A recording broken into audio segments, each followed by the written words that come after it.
नमस्कार, मैं पायल शुक्ला। आप सभी का स्वागत है न्यूज डंका हिंदी में। जैसे कि इस बार नवरात्रि का पर्व 26 सितंबर सोमवार से लेकर 4 अक्टूबर मंगलवार तक मनाया जाएगा।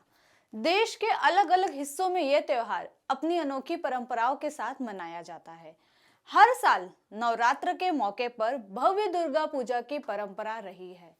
9 दिनों के दौरान मां की उपासना होती है। भारत में नवरात्रि का त्योहार बड़े ही उत्साह और धूमधाम से मनाया जाता है। देश में ऐसे कई हिस्से हैं जहां नवरात्रि को मनाने का तरीका एक दूसरे से काफी अलग होता है। देश के कोने कोने में पूरी भव्यता से मां दुर्गा और उनके 9 रूपों की आराधना होती है।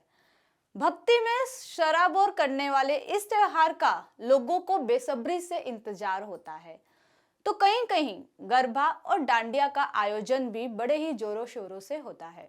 पश्चिम बंगाल में सबसे भव्य तरीके से दुर्गा पूजा होती है।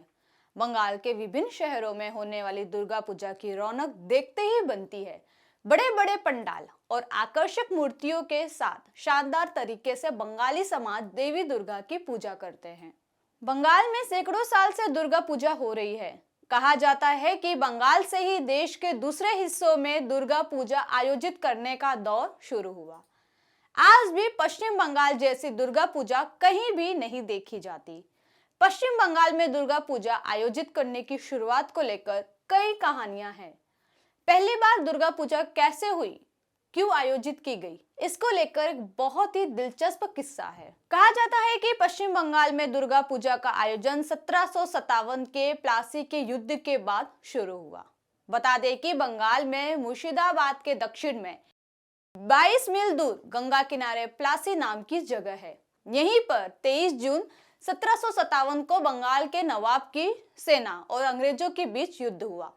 ब्रिटिश ईस्ट इंडिया कंपनी की सेना ने रॉबर्ट क्लाइव के नेतृत्व में युद्ध लड़ा और नवाब सिराजुद्दौला को पराजित किया। हालांकि युद्ध से पहले ही साजिश के जरिए रॉबर्ट क्लाइव ने नवाब के कुछ प्रमुख दरबारियों और शहर के अमीर सेठों को अपने साथ कर लिया था। कहा जाता है कि प्लासी के युद्ध में अंग्रेजों की जीत पर भगवान को धन्यवाद देने के लिए पहली बार दुर्गा पूजा का आयोजन हुआ था। युद्ध में जीत के बाद रॉबर्ट क्लाइव ईश्वर को धन्यवाद देना चाहते थे, लेकिन युद्ध के दौरान नवाब सिराजुद्दौला ने इलाके के सारे चर्च को नष्ट कर दिया था। उस वक्त अंग्रेजों के हिमायती राजा नवकृष्ण देव सामने आए। उन्होंने रॉबर्ट क्लाइव के सामने भव्य दुर्गा पूजा आयोजित करने का एक प्रस्ताव रखा। इस प्रस्ताव पर रॉबर्ट क्लाइव भी तैयार हो गए। उसी वर्ष पहली बार कोलकाता में भव्य दुर्गा पूजा का आयोजन हुआ था और उसके बाद पूरे कोलकाता को शानदार तरीके से सजाया गया था। कोलकाता के शोभा बाजार के पुरातन बाड़ी में दुर्गा पूजा का आयोजन हुआ। इसमें कृष्णनगर के महान चित्रकारों और मूर्तिकारों को भी बुलाया गया था। भव्य मूर्तियों का निर्माण हुआ। रॉबर्ट क्लाइव ने हाथी पर बैठकर समारोह का आनंद लिया था। इस आयोजन को देखने के लिए दूर दूर से चलकर लोग कोलकाता आए थे। इस तरह के आयोजन के प्रमाण के तौर पर अंग्रेजों की एक पेंटिंग मिलती है जिसमें कोलकाता में हुई पहली दुर्गा पूजा को दर्शाया गया है। राजा नवकृष्ण देव के महल में भी इसी तरह की एक पेंटिंग लगी हुई थी। इसमें कोलकाता के दुर्गा पूजा आयोजन को चित्रित किया गया था।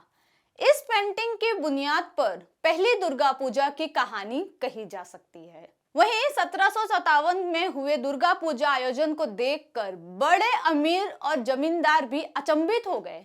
बाद के वर्षों में जब बंगाल में जमींदारी प्रथा लागू हुई तो इलाके के अमीर जमींदार अपना दबदबा दिखाने के लिए हर साल भव्य दुर्गा पूजा का आयोजन करने लगे।